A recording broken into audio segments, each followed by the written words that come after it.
আসসালামু আলাইকুম, welcome to my YouTube channel Bashirul 360। প্রিয় শিক্ষার্থীবৃন্দ, আশা করি আপনারা সবাই ভালো আছেন। প্রিয় শিক্ষার্থীবৃন্দ, অ্যাডভার্বের দ্বিতীয় পর্বে আজকে আলোচনা করব অ্যাডভার্ব অফ ম্যানার এবং অ্যাডভার্ব অফ ফ্রিকোয়েন্সি নিয়ে। ইনশাআল্লাহ আপনারা ভিডিওটি খুব ভালোভাবে দেখবেন এবং অবশ্যই যারা এখন আমার চ্যানেলটি সাবস্ক্রাইব করেন অবশ্যই চ্যানেলটি সাবস্ক্রাইব করে পাশে থাকবেন। তাহলে আজকে আমি যে টপিকটি নিয়ে আলোচনা করব সেটা হচ্ছে অ্যাডভার্ব অফ ম্যানার এবং adverb of frequency. Adverb of manner বলতে কি বোঝাচ্ছে?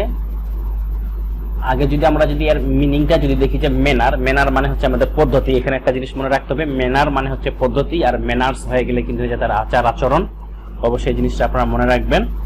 তাহলে অ্যাডভার্ব অফ ম্যানার আমরা ডেফিনিশনটা যদি আলোচনা করি, অ্যাডভার্ব অফ ম্যানার কাকে বলে? যে সকল অ্যাডভার্ব কোনো ভার্বের কাজ সম্পন্ন হওয়ার পদ্ধতি নির্দেশ করে তাকে অ্যাডভার্ব অফ ম্যানার বলে। যেমন badly, wisely, quickly, highly, gently, probably, hard, well, so etc. তার মানে কাজটা কিভাবে হচ্ছে, ভার্ব কাজটা কিভাবে সম্পন্ন করছে, তাড়াতাড়ি বা খুব কঠিন ভাবে, খুব ওয়াইসলি, ব্যাডলি, খারাপ ভাবে, ক্লেভারলি, যে পদ্ধতিটা, এটা হচ্ছে আমাদের অ্যাডভার্ব অফ ম্যানার। ভার্বকে হাউ দ্বারা কোয়েশ্চেন করলে যে উত্তর পাওয়া যায় তাই অ্যাডভার্ব অফ ম্যানার। এক্ষেত্রে আমরা ভার্বকে হাউ দিয়ে প্রশ্ন করব। এক্সাম্পল কিছু দেখি, যেমন she told me clearly. She told me clearly, সে আমাকে পরিষ্কারভাবে বলেছিল, বা জিনিসটা ক্লিয়ার মানে যেটা আমরা বুঝতেছি সে সম্পূর্ণ পরিষ্কার, মানে আমরা বুঝতে সমস্যা নেই যে জিনিসটা। তাহলে শি টল্ড মি ক্লিয়ারলি, তাহলে এটা কিভাবে দাঁড়াচ্ছে? ভার্বকে যদি আমরা হাউ দিয়ে কোশ্চেন করি, তাহলে how did she tell me, সে আমাকে কিভাবে বলেছিল? She told me clearly.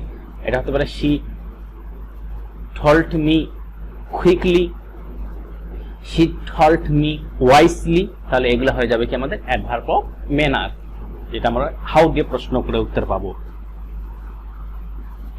The fan move slowly, ফ্যানটা ধীর স্থির ভাবে ঘুরে। তাহলে ফ্যানটা কিভাবে ঘুরতেছে? How does the fan move. আমরা প্রশ্ন করতে পারি কি, how does the fan move. Move তখন মুভ হয়ে যাবে, how does the fan move. Answer হবে দ্য ফ্যান মুভস স্লোলি। এই স্লোলি হয়ে যাচ্ছে আমাদের adverb of manner. Nupur is living happily. Nupur, তাহলে how is Nupur living. How is Nupur living. প্রশ্নটা কি দাঁড়াচ্ছে? How is Nupur is living, Nupur কিভাবে বাস করতেছে? নুপুর ইজ লিভিং হ্যাপিলি, সে সুখে বাস করতেছে, এই জন্য হ্যাপিলিটা হচ্ছে একটা আমাদের adverb of manner. The family is well established, পরিবারটি হয় খুব ভালোভাবে প্রতিষ্ঠিত। তাহলে পরিবারটি কেমন প্রতিষ্ঠিত? ভালো, এই জন্য ওয়েলটা হচ্ছে এখানে একটা adverb of manner. The old man worked hard, বৃদ্ধ লোকটি কঠোরভাবে পরিশ্রম করে। তাহলে the old man worked hard. এই জন্য কিভাবে আমরা যদি ভার্বকে কোশ্চেন করি যে how did the old man work, বৃদ্ধ লোকটা কিভাবে কাজ করে? The old man worked hard, বৃদ্ধ লোকটি খুব কঠোরভাবে কাজটা করেছিল। এই জন্য এই হার্ডটা হচ্ছে আমাদের অ্যাডভার্ব অফ ম্যানার। এই হার্ড কিন্তু আবার অ্যাডজেটিভও হয়, যেটা আমরা শেষে দেখবো যে কনফিউশন কিছু অ্যাডভার্ব হার্ড কিভাবে অ্যাডজেটিভ এবং অ্যাডভার্ব হলো, সেটা আমরা শেষে দেখব। তাহলে এই ছিল আমাদের অ্যাডভার্ব অফ ম্যানার। আশা করি আপনারা অ্যাডভার্ব অফ ম্যানারটা বুঝতে পেরেছেন এবং পরবর্তীতে আলোচনা করব অ্যাডভার্ব অফ ফ্রিকোয়েন্সি নিয়ে। যদি অ্যাডভার্ব অফ ম্যানার নিয়ে কোনো কোয়েশ্চেন বা প্রশ্ন আপনাদের থেকে থাকে অবশ্যই আপনারা কমেন্ট বক্সে প্রশ্ন করবেন, ইনশাআল্লাহ আমি উত্তর দেওয়ার চেষ্টা করব। অ্যাডভার্ব অফ ফ্রিকোয়েন্সি নিয়ে আলোচনা করব। অ্যাডভার্ব অফ ফ্রিকোয়েন্সিটা কি? অ্যাডভার্ব অফ ফ্রিকোয়েন্সি শব্দের অর্থ হলো বারবার বা পৌনঃপুনিক। এ ধরনের অ্যাডভার্ব দ্বারা কাজ কতবার সম্পন্ন হয়েছে তা বুঝে। আমরা শুধু যদি মিনিংটা একটু বোঝার চেষ্টা করি, ফ্রিকোয়েন্সি মানেটা কি, তাহলেই কিন্তু আমরা অনেকটা অ্যান্সারটা আমাদের ক্লিয়ার হয়ে যাবে।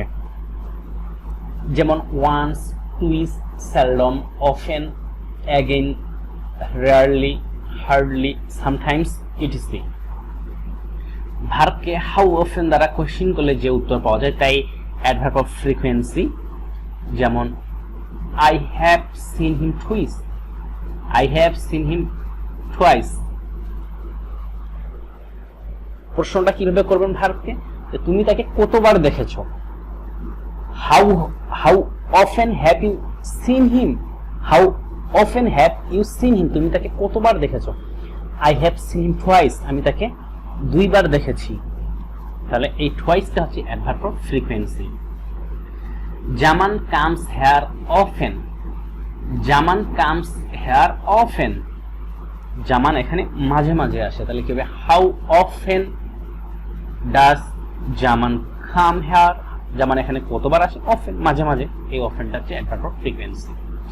বার্কিং ডগ সেলডম বিট, আমরা জানি বার্কিং ডগ সেলডম বাইটস, যে ঘেউ ঘেউ করা কুকুর কদাচিৎ কামড়ায়, যে কুকুরটা বেশি বা এটা হচ্ছে মানে বারাকা মানে হচ্ছে যত গড়ছে তত বর্ষে না, মানে ঘেউ ঘেউ করা কুকুর কেমন কামড়ায়, কদাচিৎ, এই জন্য সেলডমটা হচ্ছে adverb of frequency. I sometimes drink coffee in the morning, আমি মাঝে মাঝে সকালে কফি খাই। কতবার তুমি সকালে, প্রশ্নটা কি, কতবার তুমি সকালে কফি খাও, সামটাইমস মাঝে মাঝে, এই জন্য সামটাইমস হচ্ছে অ্যাডভার্ব অফ ফ্রিকোয়েন্সি। তাহলে এই অ্যাডভার্বের দ্বিতীয় পর্বে আমরা আলোচনা করলাম অ্যাডভার্ব অফ ম্যানার এবং অ্যাডভার্ব অফ ফ্রিকোয়েন্সি নিয়ে। আমি আশা করি আপনারা অ্যাডভার্ব অফ ম্যানার এবং অ্যাডভার্ব অফ ফ্রিকোয়েন্সিটা বুঝতে পেরেছেন। এবং যদি ভিডিওটি আমার যদি ভালো লাগে তাহলে অবশ্যই আপনারা শেয়ার করবেন বন্ধুদের মাঝে এবং আমার চ্যানেলটি সাবস্ক্রাইব করবেন এবং পাশে থাকবেন। ধন্যবাদ সবাইকে, আসসালামু আলাইকুম।